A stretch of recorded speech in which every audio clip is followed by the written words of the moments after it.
Hello everyone, praise the Lord. खुदा में आपकी सलामती हो और I hope and I am praying कि आप सब खैर खैरियत से होंगे। खुदा उनकी हजूरी में, खुदा उनके फरिश्तों के निगहबानी में होंगे।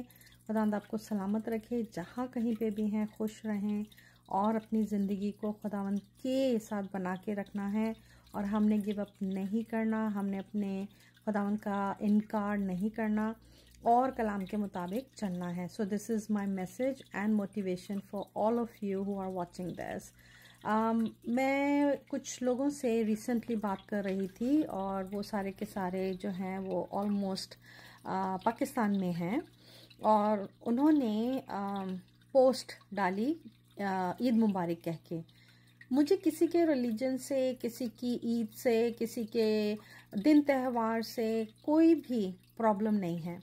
मुझे किसी की सेलिब्रेशंस के साथ, खुशियों के साथ कोई प्रॉब्लम नहीं है। बट जब मैंने कलाम पढ़ा, जब मेरे माँ मुझे सिखाती थी, बाप मुझे तालीम देता था, मैं वो आज आपके साथ शेयर करती हूँ। शायद आपको उसमें से कोई चीज़ समझ में आए और आप उस पर अमल कर सकें। जब मैं पाकिस्तान में थी, मेरी पैदाइश कराची की है, मैंने 28 साल वहाँ गुजारे ज़िंदगी के। बहुत सारे स्कूल, कॉलेज, यूनिवर्सिटीज़ में मेरे मुस्लिम फ्रेंड्स थे। हमारे नेबर में बहुत सारे मुस्लिम फ्रेंड्स थे, नेबर ही हमारा मुस्लिम्स का था। और उसमें जब कुर्बानी आती थी, जिसे हम ईद उल अज़हा कहते हैं, उसमें हमने पहले से ही, मम्मी ने सारी ग्रोसरी करके रख लेनी, चिकन, मटन, फिश जो भी लाना है वो 2-3 हफ्ते का हमारा पहले से आ जाता था, ताकि हम उसके बाद, कुर्बानी के बाद मीट का कोई भी जो ग्रोसरी है वो ना कर सके, क्योंकि अक्सर जो कुर्बानी का गोश्त होता है वो मार्केट में सेल होता है। तो एक वो हमने सीखा, आज भी सीखा है, आज भी वही है।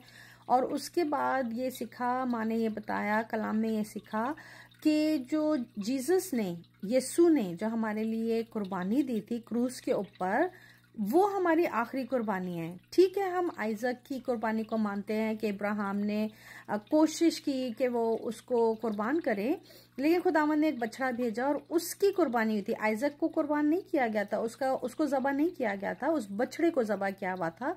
वो पुराना अहदनामा है। मैं उससे भी इनकार नहीं करती कि हमें पुराने अहदनामे में नहीं पढ़ना, नहीं सीखना, नहीं उसको मानना। मैं उसको बिल्कुल अपनी फाउंडेशन समझ के करती हूँ।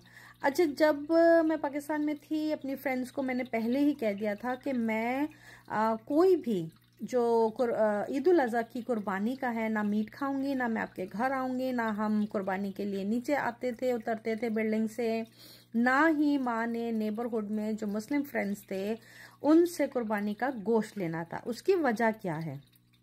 अगेन, जो क्रिश्चियंस हैं उनका ये बहुत स्ट्रांग अकीदा है कि हमारे लिए खुदावंद ने अपने बेटे को ज़मीन पे भेजा ताकि वो हम सब के लिए, दुनिया के लिए, जहान के लिए उसने कुर्बानी दी और वो क्रूस के ऊपर उसने अपनी जान दी। ठीक है, ये हमारी बाइबल के मुताबिक है। अब जब उसने कुर्बानी के लिए अपने बेटे को भेजा, क्यों? क्योंकि जो भेड़ बकरियों की कुर्बानी थी उससे गुनाह ख़त्म नहीं होता था, वो टेम्परेरी था, वो बार बार आता था, जाता था। और हर साल लोग कुर्बानियों में हजार जानवरों को ज़बह कर देते थे, जिससे सल्वेशन, नजात, रिहाई नहीं मिलती थी। जब जीसस ने अपनी जान क्रूस पे दी तो उसमें हमारा कनेक्शन डायरेक्ट खुदावंद से हो गया। गॉड जिसने क्रिएट किया हम सबको, जब हैकल का पर्दा फटा तो वो चीर हो गया। वो पर्दा जहां पर एक काहिन जाकर, यानी पास्टर, जो आजकल के पास्टर कहलाते हैं, उस वक्त उनका ओहदा बहुत बड़ा था, बहुत रिस्पेक्टफुल, बहुत ऑनरेबल थे वो, और वो बहुत स्पेशल लोग होते थे। वो जो जनरेशन है लेवीज की, जो प्रीस्ट होते थे, उसकी जनरेशन के हैं, उस कबीले के हैं, और ये याकूब के बेटों में से एक बेटा है लेवी, उसके खानदान से हैं, उस घराने से हैं। अच्छा, ये सिर्फ ऑनर जो था उनको था कि वो जाके खुदावंद के हजूरी में दुनिया के लिए, अपने लोगों के लिए, अपनी फैमिली के लिए, अपनी कम्युनिटी के लिए, जो भी वो लोग थे उनके लिए माफ़ी मांगते थे। और वो सिर्फ ऑनर उस आदमी को था कि वो हैकल के पर्दे के पीछे जाएगा, यानी दूसरी तरफ जाएगा, फ्रंट में जाएगा, और उसकी कमर में रस्सी बांधी जाती थी ताकि अगर कोई झूठ, कोई ऐसी बात हुई और ये वहां मर गया, तो खुदावंद का जो कहर है अगर इस पे उतरा तो लोग अंदर जा नहीं सकते थे और रस्सी से उसको खींच के बाहर निकाला जाता था। ये बाइबल में लिखा है, आप पढ़ सकते हैं। अगर आपको पढ़नी नहीं है बाइबल तो आप गूगल कर लीजिए, उसमें भी मिलेगा आपको। अच्छा, जब ये सारी चीजें हो रही थी, खुदा ने देखा कि इससे तो निजात नहीं मिल रही इंसान को, इससे तो रिहाई नहीं मिल रही, इसलिए जीसस ने अपने आप को वॉलंटरली दिया कि मैं जाके गुनाहों का इकरार करता हूँ। ये वो गुनाह है जो पहली दफा आदम से हुआ था, हवा से हुआ था गार्डन ऑफ ईडन में। इसको भी आप गूगल कर सकते हैं। अगर आपको बाइबल नहीं पढ़नी तो आप गूगल कर लीजिए, ये वहां मिलेगा आपको। ये वो कफारा, ये वो नजात थी जो जीसस ने अपने ब्लड से, होली ब्लड से, जो पाक पवित्र लहू था वो बहा के क्रूस पे जान दे।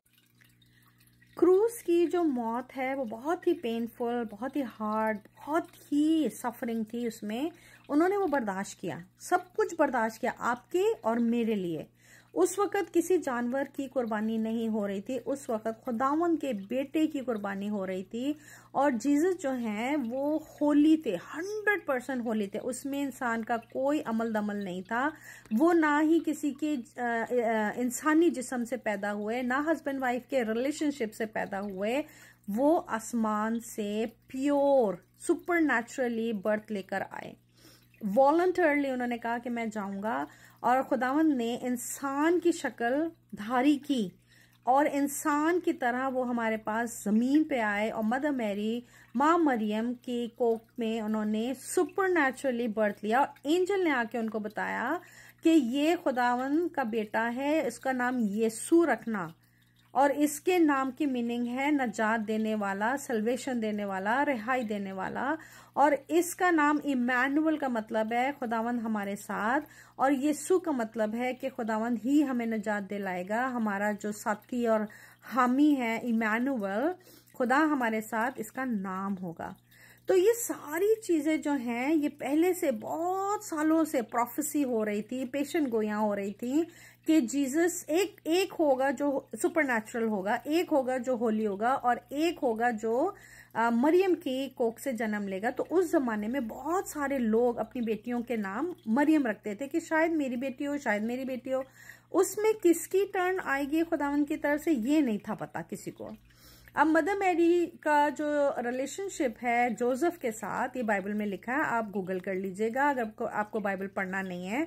तो जोसेफ को पता ही नहीं था कि मैरी जो है वो ऑलरेडी प्रेग्नेंट है, और फरिश्ते ने जाकर जोसेफ को भी कहा और मैरी को भी, दोनों को बताया कि ये जो बच्चा है ये सुपर नेचुरल है, ये होली है, ये इंसान के तरफ से नहीं पैदा हुआ। This is not about their husband wife relationship. तो जब इनकी पैदाइश हुई, होली हुई, तो वो होलीनेस की वजह से हमारे जो गुनाह थे जो उन्होंने क्रूज पे बहाए, हमें एक रेवलेशन मिला, एक हमें रास्ता मिला, एक हमारे लिए एक नई राह बन गई, जिससे हमें ये पता चला कि चूंकि इनका खून होली है इसलिए हम कोई अब कुर्बानी नहीं कर सकते। ये बाइबल में लिखा है, आप इसको पढ़िएगा, गूगल कीजिएगा, आपको मिलेगा। मैं 10 मिनट में आपको सारे हवाले नहीं दे सकती। अच्छा, जब ये हुआ तो उसके बाद जितनी भी कुर्बानियां थी, जब पर्दा फटा और जीसस को कुर्बान किया गया क्रूस के ऊपर, जब उनको कोड़े मारे ईंटों से, पत्थरों से और चाबुक से, और कांटों का ताज, और हाथ में कील और पैरों में कील, पता नहीं किस किस तरह से ठूका गया, वो सारी इंसल्ट इसलिए ली कि हम बच सकें, हमारी नजात हो सके, हम खुदावन के उस रिश्ते में वापस जा सकें जो आदम और हवा से टूटा था। वो पर्दा जब फटा, वो रिलेशनशिप को जॉइंट करने के लिए फटा था। अब हम एज अ क्रिश्चियन कुर्बानी नहीं कर सकते। By Bible, by Christian law, by Christian faith, we do not celebrate Eid, कुर्बानी और उसका गोश्त खाना और उसके साथ इन्वॉल्व होना, ये बिब्लिकली रॉन्ग है। अक्सर लोग मुझे कहते हैं हम यहाँ रहते हैं, हमें ये करना पड़ता है, हमारे दोस्त हैं, बहन भाई हैं। I will continue, stay tuned with me, I will continue. Bye for now.